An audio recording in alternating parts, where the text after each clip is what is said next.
Big Fertility has a vested interest in the feminist movement, effectively brainwashing young women in the height of their fertile years. They want you to believe that your 20s and 30s should be devoted to your career and that your 40s are the time that you should start thinking about having a family.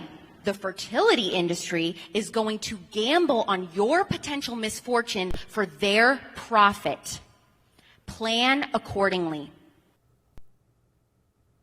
There's something you don't hear about often, is it? Let's talk to Alex about this. Joining me now, Alex Clark. She is the host of The Spillover with Alex Clark. Alex, fertility, who's scamming who? What's the angle here? Okay, so Big Fertility is the entire fertility medicine industry. So that is birth control, which is a business, by the way, IVF, egg and sperm donation, fetal genetic testing, surrogacy. It's all of these different ways that women are basically exploited and preyed upon by these industries for money. And many of these things not only put the physical and emotional health of women at risk, but Big Fertility often elevates adult wants over children's needs, which is a huge moral dilemma. Can you expand on a couple of those things quickly? Birth control. Now, everybody has known a woman that has been on birth control. When I was growing up, it was something that I felt like every woman was on birth control. What's the angle here? Well, they still are. So one of the biggest lies being sold to young women, I'm talking as young as 12 years old, is that birth control is this one-size-fits-all solution for every single problem that ails us as women. So, are you moody? Are you struggling with acne? Do you have bad cramps during your period every month? We'll take birth control for that. And so the issue with this is that birth control doesn't heal those issues. It's just a Band-Aid. So it can hide symptoms, but the underlying hormonal issue or illness is going untreated in millions of women every day. And every woman can attest to this, that as the years go on where we're taking this pill, our doctors don't follow up on why we started taking the pill in the first place. So we're on this pill for decades before finally deciding, hey, you know what, maybe I need to get off of this because now I'm ready to get married, I'm ready to start a family, for example. And then these women start experiencing fertility issues because they have let their hormonal or chronic illnesses like PCOS or endometriosis go untreated for so long. And they just thought that those problems that they had must have gone away. But the reality was they didn't go away. The birth control was just masking them. And so now you have, it's going to take me a lot longer to get pregnant and start this family because now I have all of these illnesses that now I have to sit here and treat, which could have been fixed decades ago. Talk about IVF, because this is a whole new world for me, and I want women to be educated on this, as you clearly are. What's the deal? Oh my gosh. Okay, so IVF, and this is a very sensitive issue because so many women obviously desire and want to have a family. But the thing about IVF is that there are a lot of ethical gray areas if you're looking at it from a pro-life perspective.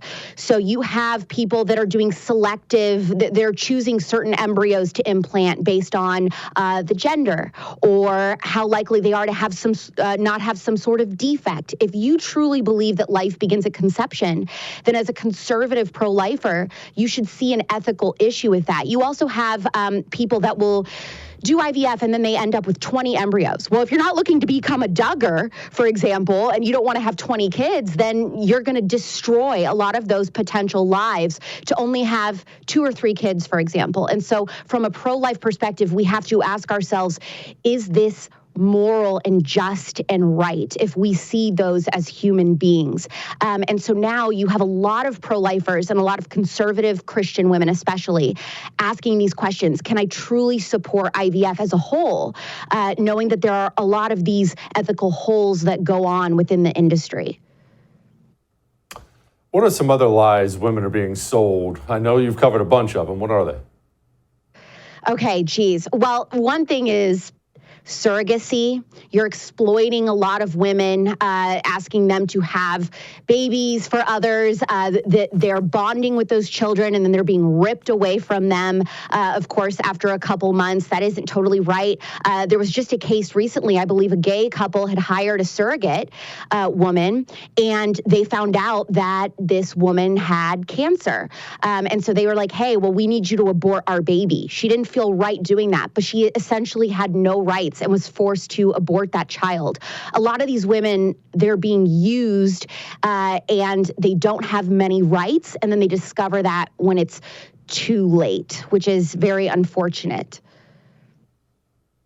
How do we get to this point in a society where women and men have just become something they're not supposed to be, going against their biology, going against every part of them? How did this happen? Oh, gosh. Well, we told adults that kids should do hard things for us instead of us doing hard things for them. We didn't dig deep into who funds the studies that claim certain pills or shots are safe and effective, right? We trusted the experts, but the reality is that the experts don't care about you and I being healthy. They care about our money. I just saw an MSNBC article this morning. You might have seen this, Jesse, saying that people who value physical fitness are all white supremacists and right-wing extremists. They desperately need us to be sick and reliant on big daddy government. They don't want you or I asking about pills. They don't want you or I asking what's in our food, any of that.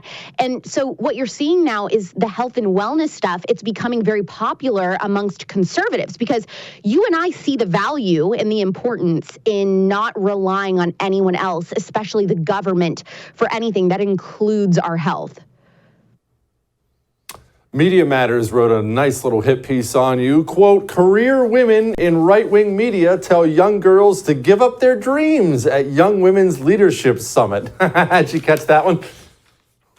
Yes, which was absolutely hilarious that now we've come full circle, that now the far left feminists are saying, well, wait a minute, should you be getting married and doing all this? I am not saying that you cannot have a career. I'm not saying that it should be your first choice to become a wife or mother over having a career. I'm saying whatever you choose, you have to understand that there are opportunity costs and you may have to give up something for the other. You can have it all, but you just can't have it all at the same time. I think that's a lie that even conservatives are guilty of telling women. And when it comes to birth control, which I've been slammed now from NBC News and Media Matters for talking about the dangers of birth control, I'm not saying all women should or shouldn't take birth control. I'm saying that women deserve informed consent before we are prescribed it, which we're not getting. It was actually the liberal feminists in 1970 who first raised the alarms about the pill and the negative impacts that it was having on women's health. It was not the conservatives. Conservatives are actually very behind on this issue, but now we're speaking up. And I think that really scares Media Matters because a topic like the dangers of hormonal birth control is nonpartisan. That is something that many liberal women agree with. I have friends in the Students for Life movement. They've been tabling recently on college campuses and trying to talk about the issue of abortion. And one of the things they say is that hormonal birth control isn't what it seems. It's not just, all pros and no cons. And they're seeing that a lot of women who identify as pro-choice are like, hey, I agree with this.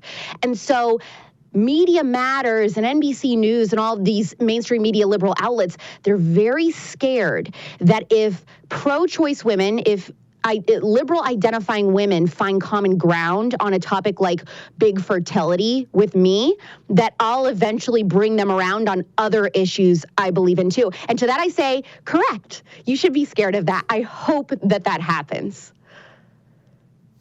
Alex, appreciate you. Keep speaking out. Thanks, Jesse. Are you tired of watching your beloved nation fall prey to the insidious grip of communism? The Anti-Communist Manifesto by Jesse Kelly is the ultimate guide to fighting back against this destructive force. Discover the shocking truth about communism infiltrating our education system, corporations, and even environmental movements. Unmask the true agenda behind groups like Antifa and Black Lives Matter and learn how to protect the United States from the most malicious enemy. With extensive documentation of past atrocities, you'll see the undeniable danger posed by this ideology.